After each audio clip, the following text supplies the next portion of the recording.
Hey Sam, Curtis here with our weekly video review. Hopefully you can see the whole guitar in the view of the screen. And we are still working on Free Fallin' with our D chord. I'm not using my capo right now. You know what, I'll grab it so that you can keep your, if you want, you can still use your capo on the 3rd fret. So capo on fret 3, and remember when we put our capo down, we want to have it pretty close to the front of the fret. Not on top of the fret, just behind it. We don't want to have it set way back here. We want to have it really close to the front of the fret. It's kind of the same way as when we're fretting on the strings. We want our fingers to fret really close to the front of the fret, not way in the back of the fret, because that's when you get fret buzz and weird sounds. You want to have it nice and close to the front of the fret. So our D chord, Free Fallin'.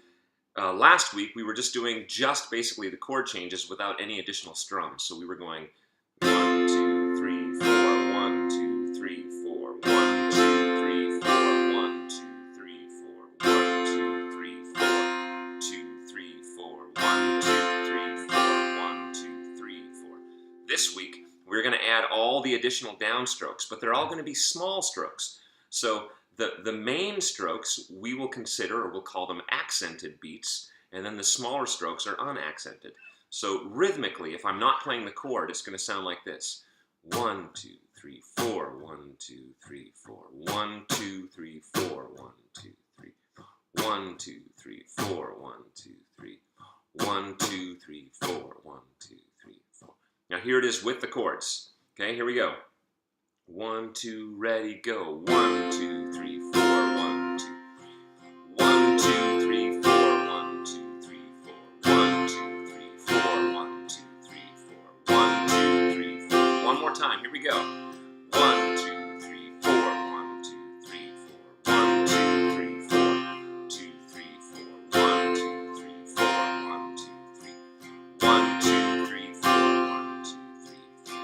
So we're doing all those downstrokes. Don't worry about any upstrokes, only downstrokes.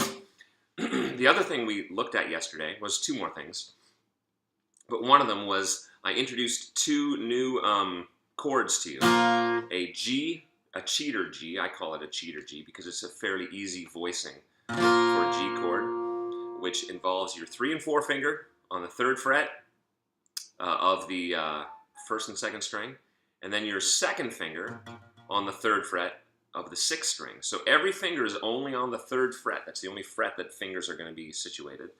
And your 3rd finger though, or sorry, your 2nd finger on that 6th string, it lays a little bit flat, not so much on its fingertip. We intentionally want to lay it a little bit flat so it mutes the string right underneath it. It mutes that 5th string.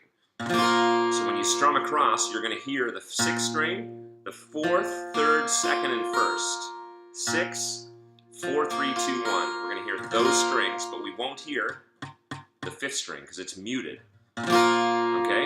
And the C chord is very similar, but we just take that number 2 finger and we move it down 1 string, and we involve our thumb at the very top. We use our thumb to mute the 6th string, the very top string. So now the only strings that you're going to hear, you won't hear the 6th string because it's muted by our thumb. You'll hear the 5th string. You won't hear the 4th string because that's muted. In the same way that our finger up here muted the 5th string, our finger here on the C string, or on the A string for the C chord, it mutes the 4th string. So we hear the 5th string, we don't hear the 4th string, and then we hear 3, 2, 1. 4, 5, 3, 2, 1. 5, 3, 2, 1. Those are the strings that we hear. We want to make sure that you can hear all of those strings, and if you can't, you got to adjust your fingers a little bit until you can hear those strings nice and clearly.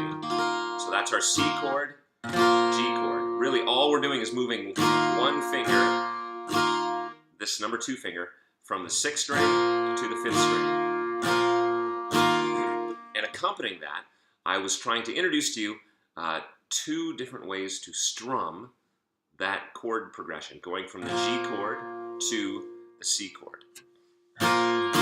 So the first pattern is, it's in a 4/4 time signature, so there's 8 total beats, but they're grouped into 2 groups of 3 and then a group of 2. So it goes 1, 2, 3, 1, 2, 3, switch to the C chord. Then switch back to the G. I'm going to do it one more time, then switch now to the C chord. And then we end it right here on the G. So that's one of the strumming patterns. The other strumming pattern is a little bit more complicated. So rather than dive right into it, I just want to do a quick little review of what this hand, your strumming hand, needs to do in strumming patterns. Your strumming hand has to get used to being in constant motion. It can never stop. As soon as this strumming hand stops motion, your strumming pattern is going to be lost. And you will lose an eighth note, or you'll play an up that should be a down, and it'll just be stilted and awkward. So we got to get used to this hand moving all the time and never stopping.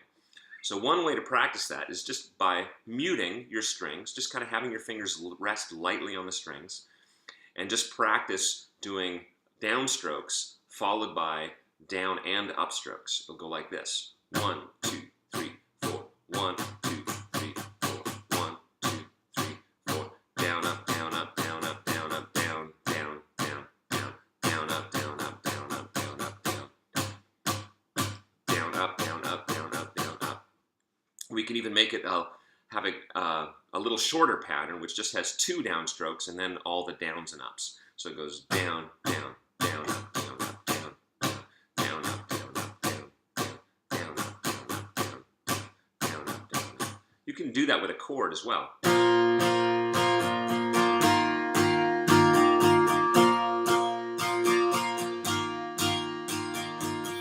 It's not the prettiest of strumming patterns, but it'll at least help lock in this constant motion thing that your right hand needs to do. Now the actual strumming pattern that I wrote down for you, it goes down, down, up, down, down, down, up, down, down, down, up, down, down, down, up, down, up. And notice how my hand keeps moving, constant motion. My hand is never stopping during that pattern. The only thing that changes is whether I'm hitting the strings or not, but the hand is constantly moving. So here's that pattern again, 2, 3, 4, down, down, up, down, down, down, up, down, down, down, up, down, down, down, up, down, up. Now I'm stopping the pattern, but my hand keeps moving. So now I'm going to play that with a chord, okay? So here we go with the G chord.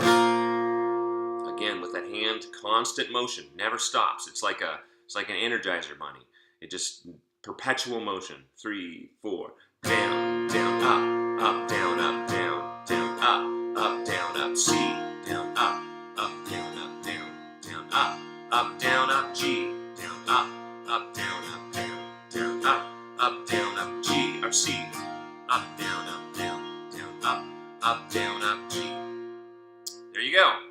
So I know that's a lot to work on, and I don't expect, perfection by next week, but I hope that this gives you some stuff to chew on, and I want to see that constant motion in that right hand next week when we get together. All right, take care, Sam. See you later.